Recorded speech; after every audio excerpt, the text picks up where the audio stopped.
This is a video about our Wackjob cat, Wilbur. He was one weird cat, and hilarious. Wilbur was the runt of his litter. His brother Otis died a few years ago. They were polydactyl cats, meaning 6 toes on each foot. When I say Wilbur was a nut job, I mean it. He had the weirdest habits. He did what he wanted, no matter how bizarre, and he never explained. Like he had this weird thing about shower stalls. He'd just go in there and sit. Wet or dry, didn't matter. He also had this compulsion to lie on top of any scrap of fabric he could find. It didn't matter if that actually made things softer.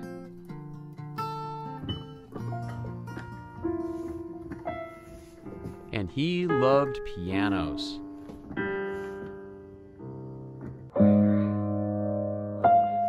Whenever anyone played the piano, oh man, he'd just come running over to sit next to you.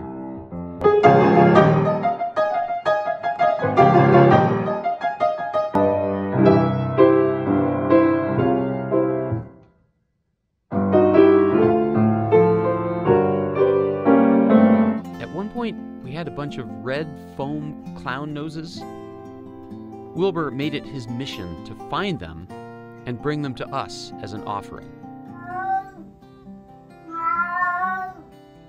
One time, a cameraman left a fuzzy microphone cover at our house. It became Wilbur's new offering. Multiple times a day, he'd bring it to us and drop it at our feet. Thank you, Will. Thank you. The internet says he was trying to teach us how to hunt. But we never did find out what that weird yowling was about.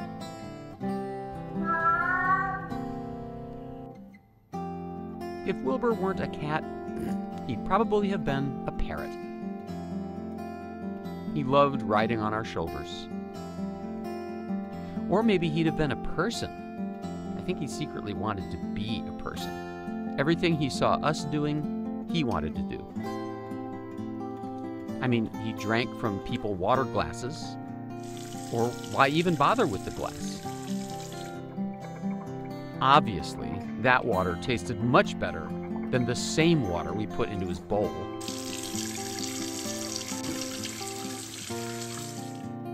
Wilbur spent a lot of time sleeping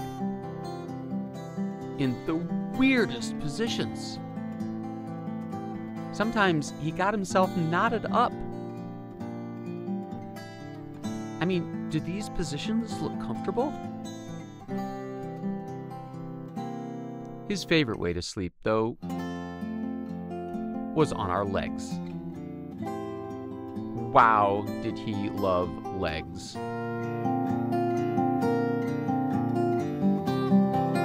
Legs were his hammock, his stretcher, his happy place. If cats are famous for being aloof, Wilbur never got the memo. If it were up to him, he'd be in constant body contact with us 24/7. He just wanted to hold your hand. All the time. And if you weren't giving him the attention he needed, when he needed it, he'd find a way to demand it, especially at night. He would not relent until you finally gave him a scritch. But during the day, his favorite thing of all was inserting himself between us and our computer screens. It was maddening. We had to find awkward new positions to use our laptops. Because, you know, you couldn't ask Wilbur to move. It was his world, just lived in it. Wilbur's tweeting.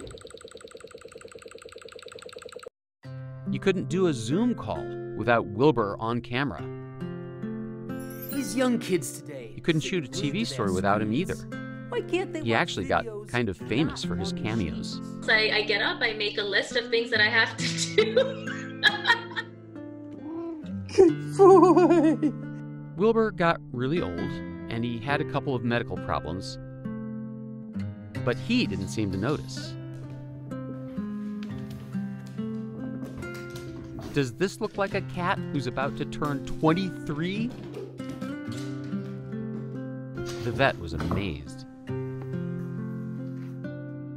Wilbur did everything on his terms, on his timeline, and without explanation. And that includes leaving us. One night in late spring, he slipped away to a dark, protected place and closed his eyes. Nobody could miss a cat more than we miss our fuzzy little screwball.